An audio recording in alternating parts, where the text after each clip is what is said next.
Greetings, greenhouse people. I'm your host, Bill Calkins, and in an effort to provide this critical information in any way you choose to consume it, we are pleased to offer this discussion in video and podcast formats.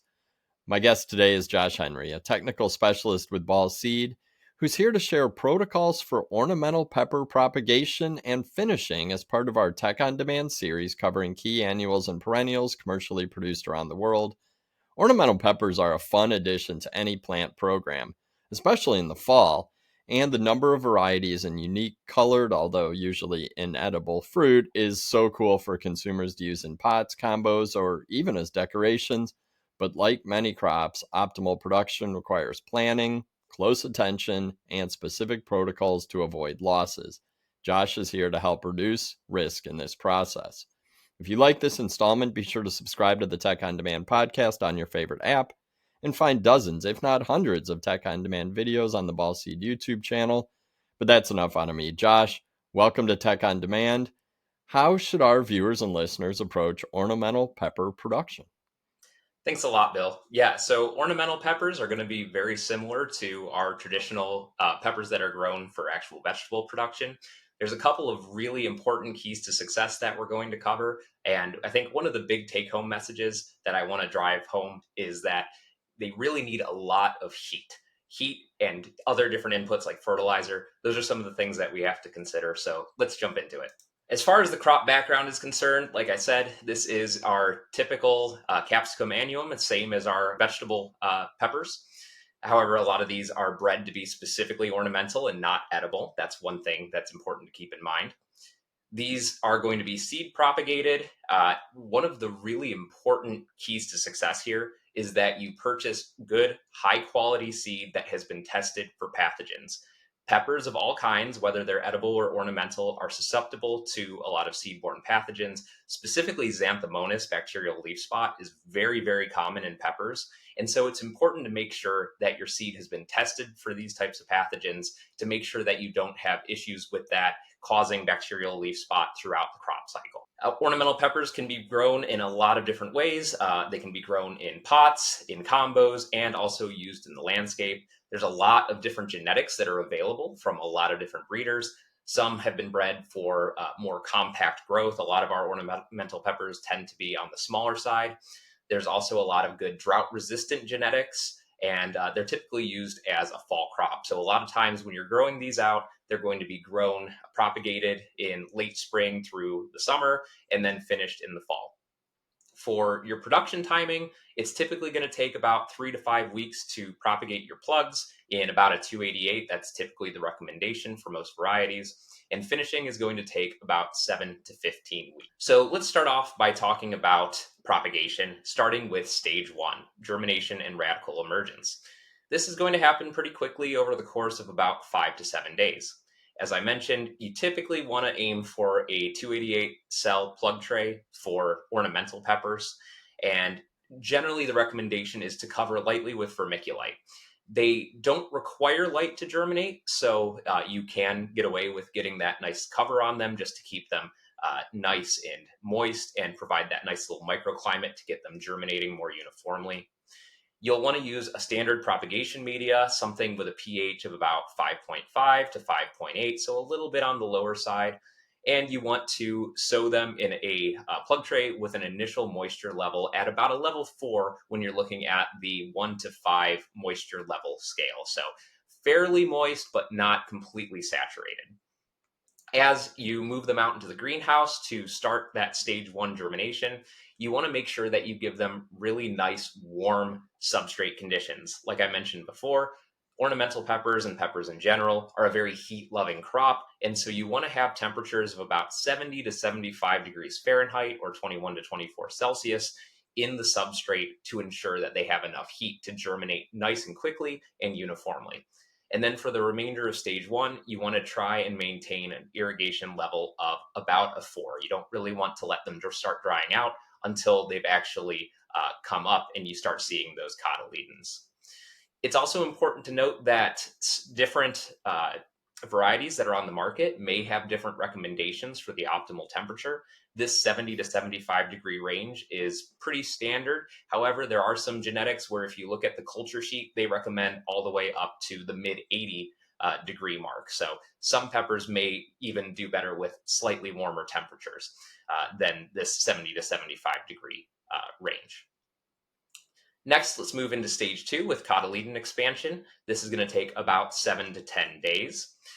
As you start to see those peppers coming up, you can start to back off on the temperature a little bit. Again, they are heat loving, but if you give them too much heat, they're definitely going to turn into very large plugs. So, one of the ways that you can kind of control growth as they start to move through propagation is to make sure that they're not getting too much heat. So, you can bump that temperature down just a little bit, down to about 68 to 73 degrees Fahrenheit. As far as light levels, you want them to be kind of on the low side at this early stage of propagation. About 200 to 500 micromoles is a good level if you've got your light meter to kind of see where light levels are at. And this is the point where you can start pulling back on irrigation a little bit as well. So, in stage 1, we want to keep it pretty much at a 4 all the time. And now that we have these cotyledons starting to expand, we can bring that down to a level 3 before watering it back up to a level 4. And as far as fertilizer is concerned, you typically want to look at doing about 50 to 100 parts per million nitrogen. And you're going to want to use a typical plug fertilizer, something like a 13-2-13 or a 15-0-15, something that's really high in nitrate nitrogen and low in phosphorus to help keep your plants even more compact. It is important to note that if you're going on the low side of fertilizer, you want to make sure that you're still providing enough micronutrients because most fertilizers are formulated to provide the optimal level of micronutrients when mixed at about 200 parts per million nitrogen. So if you are using just a generic off the shelf fertilizer, you may want to come in every once in a while with a little bit of micronutrients to help boost and make sure you maintain good color on that crop. Moving into stage 3, where you have your true leaf expansion, this is going to take about 10 to 14 days. And this is a good point to make your first PGR application. For peppers, uniconazole is a good recommendation. You can use a low rate. Recommendations are typically in the range of about 1 to 5 parts per million, but this may vary depending on the variety, how much heat, how much fertilizer you're using, and how compact you want to keep your plugs. But starting in this range is going to be a kind of a good place to aim for. For environmental conditions, you want to continue to pull back on temperature, getting down into that 65 to 70 degree Fahrenheit range. And this is a good time to start implementing diff or dip to help control your height. And this basically means, if you're not familiar with the concept, that you can manipulate your night temperatures to be either higher or you can lower your temperatures right around dawn to help control growth. So peppers are responsive to diff and dip. So it's a good strategy to help keep your crops a little bit more compact. You want to maintain your light levels still in that 200 to 500 micromole range. Irrigation, we can start pulling back even further and letting it dry down to about a level 2 before irrigating back up to a level 4. And with your fertility, you can start to bump it up a little bit at this point. Instead of doing 50 to 100 parts per million, you can go all the way up to about 150 parts per million nitrogen. Again, sticking with that high nitrate nitrogen source. And then lastly, as we move into stage 4 or toning, this is where we can continue to maintain these slightly cooler temperatures of 65 to 70 degrees Fahrenheit, but we can definitely start to increase the light levels. As I mentioned before, peppers like a lot of inputs. They like a lot of heat, they like a lot of fertilizer, and they also like a lot of light. So at this point, you can really increase the light up to about 500 to 1,000 micromoles, maintain those good wet and dry cycles, getting up to a level 4 and then drying down to a level 2 between every irrigation. And you can maintain your fertility again in that 100 to 150 part per million nitrogen range. And before the plugs are ready for transplant, you can also do a repeat application of uniconazole, again in that range of about 1 to 5 parts per million. So, just kind of to sum up the different keys to success with propagation, you want to you want to start by using really high quality seed that's been tested and is free of any kind of seed-borne pathogens like Xanthomonas. You want to start off very warm and then start to cool off as germination kind of occurs and you start moving through the stages of propagation. And then you're going to want to use several different methods to control your growth, including drying down between your irrigations, fertilizing with a high nitrate, low phosphorus fertilizer like a 13-2-13, utilizing dip and diff to help manipulate the temperature to help keep your plants compact, and then utilize PGRs like uniconazole at about 1 to 5 parts per million. Next, let's move into transplanting. So once your plugs are ready, whether you've propagated them yourselves or you've bought the plugs in, it's really important to make sure that you plant those plugs as soon as possible. The longer you hold on to your plugs, the more stretch you might see and the more root bound the plugs can become. And this can really impact your quality downstream. So make sure that you get your plugs transplanted as soon as possible. If you do have to hold on to them for a few days, don't forget to fertilize them, because if you've been using low rates during propagation, they're going to be very hungry. They're ready to take off. So don't forget to feed them while they're in the plug tray. Once you do get them transplanted, it's really critical to make sure that you don't skimp on heat, light, or fertilizer. They need all of these inputs to be successful and to build a strong base to support their heavy fruit development later. So it's really important that you use a fertilizer, something that's kind of soft, like a 20-10-20, with lots of ammoniacal nitrogen and lots of phosphorus to feed those lower leaves and build those lower leaf reserves. Because as that plant matures and as it starts to set fruit, those fruit are going to be a huge sink of nutrients, and they're going to basically pull as much nutrients as they possibly can. And if for some reason you run out of nutrients in the substrate, they're going to remobilize the nutrients in those lower leaves, and that's going to cause lower leaf yellowing and lower leaf drop if there's not enough nutrition in those lower leaves. So at transplant, you want to try and get at least 200 parts per million nitrogen of a soft feed like 20-10-20 into the plant. As far as containers and substrates are concerned, you can get away with using a pretty standard peat light media with a pH in the pretty normal range of about 5.8 to 6.2 and a moderate starter charge. So nothing crazy in terms of substrate. For container sizes, the main containers that people will grow in include a 4 to 5 inch, a 6 inch, or a 1 gallon. Depending on the variety, you will typically want to have at least one plant per pot for the smaller size pots, but you might go up to 3 plants per pot for a 6 inch or a 1 gallon. This is really going to depend on the variety that you're growing. So I highly recommend that you look at the specific culture sheets for the varieties that you're growing to determine what the optimal number is. You'll also see that the crop time is going to be within that 7 to 15 week range, and that is a very wide range.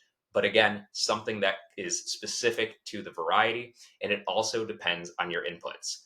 Like I keep mentioning, peppers are a heat loving crop. It's all about growing degree days. So the warmer you keep it, the quicker it will be to finish. So keep that in mind. Those inputs are really going to impact how quickly you're going to finish this crop. For fertility and moisture management during finishing, again, you want to start by using a soft feed like 20-10-20 at transplant to get that nice soft nitrogen, that ammoniacal nitrogen, and that phosphorus in those lower leaves. But then as you continue to get through finishing, you want to switch to a cow mag fertilizer, something that's high in nitrate. Typically something like a 15-5-15 is going to be a really great option, applied at a pretty moderate rate of about 150 to 200 parts per million nitrogen. If you're doing pour throughs, which I highly recommend, you're going to aim for an EC around 1.3 to 3.0. And if you're doing a 1 to 2 dilution, that's going to be a bit lower at about a 0.6 to 0.9. So fairly moderate rates, what you typically see for most crops. As far as moisture management is concerned, you want to irrigate up to a level 4 and down to a 2. Having those good wet dry cycles is essential for maintaining good root health. However, the one thing that's really important to note with peppers, especially as they get closer to their reproductive stage, is that water stress will greatly inhibit flower bud set and will cause flower bud abortion and fruit abortion. So we're growing these peppers for the fruit. It's really important that we don't do anything to compromise the fruit set and fruit quality. So while it's okay to get it down to a level 2, we never want to get it down to a wilting point. As far as light and temperature are concerned, peppers really love high light. So providing high light levels of around 800 to 1200 micromoles is going to be ideal. If you're measuring the daily light integral or the total accumulation of light over the course of the day, you want to aim for a minimum of about 10 to 14 moles and a target DLI of at least 14 moles. 22 moles or greater is going to be ideal. So these are really high light levels, but If we're growing these through the summer, which most of our ornamental peppers are being grown in the summer as a fall crop, you should have no problem getting those really high light levels. And so high light is essential for that quality and flowering. They're not photoperiodic, they're day neutral, but the more light you give them, the better quality plant you'll get. As far as temperatures are concerned, again, heat is really important. You want to maintain a temperature in the 65 to 75-degree range. They can go warmer, but it is important to note that there's too much of a good thing. When you start getting up to 85, 90 degrees, that's where you start getting a little bit of heat stress that may actually cause a delay in the crop. So if you're in the upper 70s, low 80s, that's going to be totally fine. But again, maintaining in that 65 to 75 range is ideal, with night temperatures in the low to mid 60s. For plant growth regulators, because these are an ornamental, we are able to use some of our ornamental specific plant growth regulators on them because they are not intended for food consumption. And so you can use Sumagic, like I mentioned in the propagation portion. 1 to 5 parts per million is a great way to go with peppers. However, if you want to use something that's a bit softer, like diminizide or B9, you can go at a rate of about 2,500 parts per million. And you can also use products like paclobutrazol or bonsai as a spray at about 20 parts per million. One of the really interesting things about using paclobutrazol over uniconazole is that it actually won't affect fruit set, whereas uniconazole can actually decrease fruit set by up to 36%. So if you want to make the most of your fruit, you may want to lean more towards something like paclobutrazol over uniconazole. You can also use something like Ethifon or Florel to enhance ripening. And again, this is specifically only for ornamentals, not for food crops, but you can apply it at about 150 to 300 parts per million to get faster ripening. It is really important to note that with Ethifon, it is a stress enhancer. The ethylene that Ethifon releases makes stress worse. So if you have any kind of plant stress going on, it's going to make it worse. So if you've got any kind of heat stress, drought stress, nutrient stress, you may see yellowing, especially of the lower leaves, leaf drop, and it will also cause any open flower buds to drop. So it's really critical that you make the application at the right time. It's typically going to be about 3 to 6 weeks after flowering, and it's going to yield you 2 to 3 weeks faster fruit color. So if you're not very familiar with Florel or Ethifon, it's important that you make test applications first so you don't accidentally ruin the crop. As far as pests and diseases are concerned, there's quite a few pests that can be an issue. Aphids, broad mites, caterpillars, grasshoppers, mealybugs, spider mites, thrips, and white flies. However, I think that thrips are likely the biggest issue that we see in peppers, partially because they cause a lot of feeding damage, and that can cause direct distortion to the leaves, but also because they spread one of the key diseases of peppers, which is INSV or TSWV. And we'll get into that in a moment. But some of the common diseases that affect ornamental peppers include bacterial leaf spot from Xanthomonas, botrytis, those viruses, INSV and TSWV, stem and root rots caused by Pythium, and then also Phytophthora blight from Phytophthora.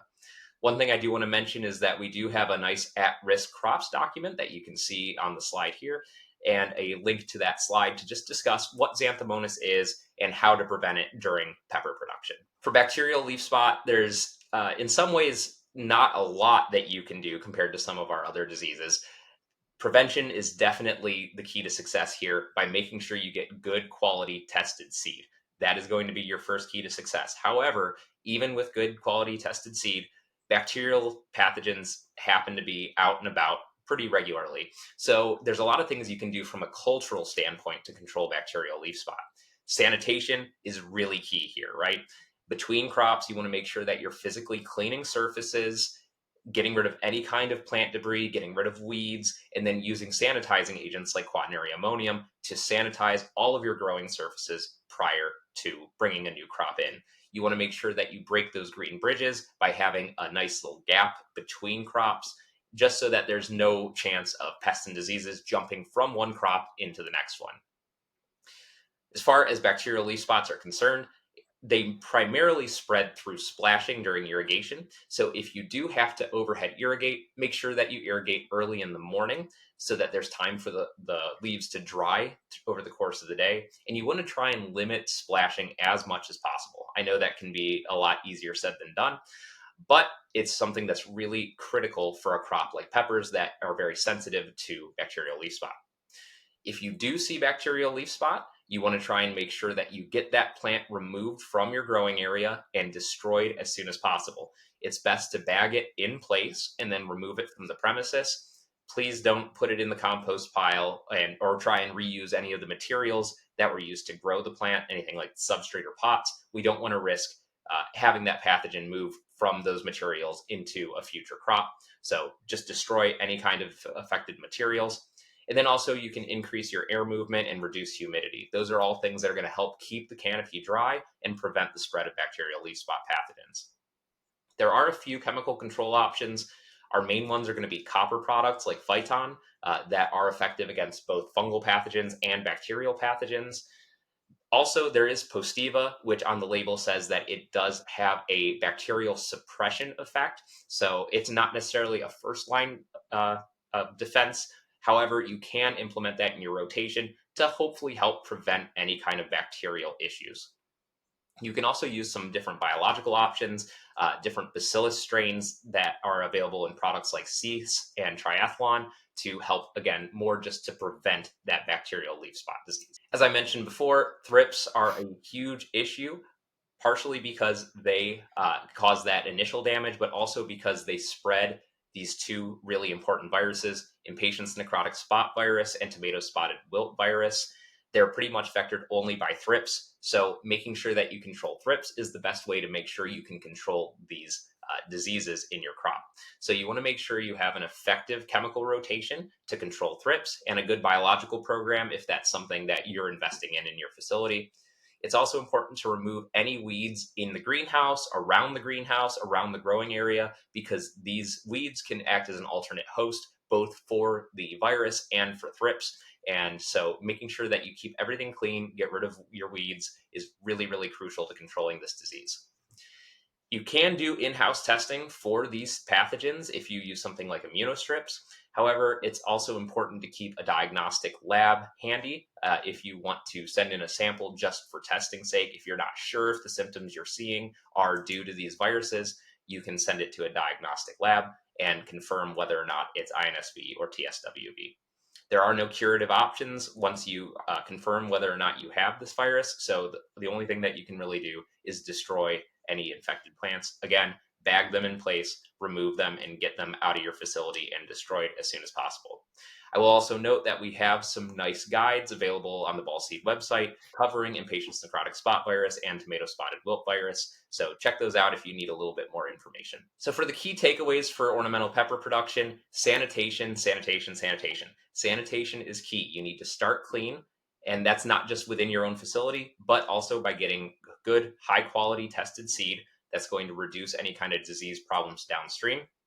You don't want to skimp on inputs. Peppers need a lot of high quality inputs, from fertilizer to light and heat. You need to make sure that you're giving them what they need to build a strong base and strong nutrient reserves early on and finish strong.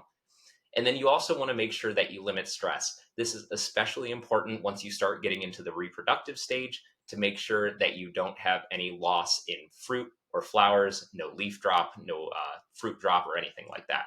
So these are the main key takeaways. And with that, I'll hand it back over to you, Bill. That's great information, Josh. Good and concise, but covering all the main things that we need to watch out for in ornamental pepper production. And as you can see on this screen, you can find dozens, if not hundreds, of tech on demand educational resources online. Josh mentioned a few in this video. The pour through test video that we've done, I'll put a link to that in the show notes, as well as our at risk documents and videos on ornamental peppers and the INSV TSWV document. You can find all those links in the show notes. Every week, I send a newsletter covering a range of cultural and technical topics. We've created hundreds of videos for growers of all skill levels. The Tech on Demand podcast is a great way to learn about technical topics on the go and to connect with a huge global network of more than 6,000 of your peers, I do suggest you join the Greenhouse Tech Team on Facebook. Just search Greenhouse Tech Team in groups, answer a couple simple questions, and I will let you right in. But Josh, thank you so much for your time. And I'm sure we're going to talk again because there are a lot more crops to cover, right? Absolutely. Thanks so much, Bill. Awesome. I'm Bill Calkins with Tech on Demand. And on behalf of our entire team, thanks for listening. Thanks for watching and take care out there.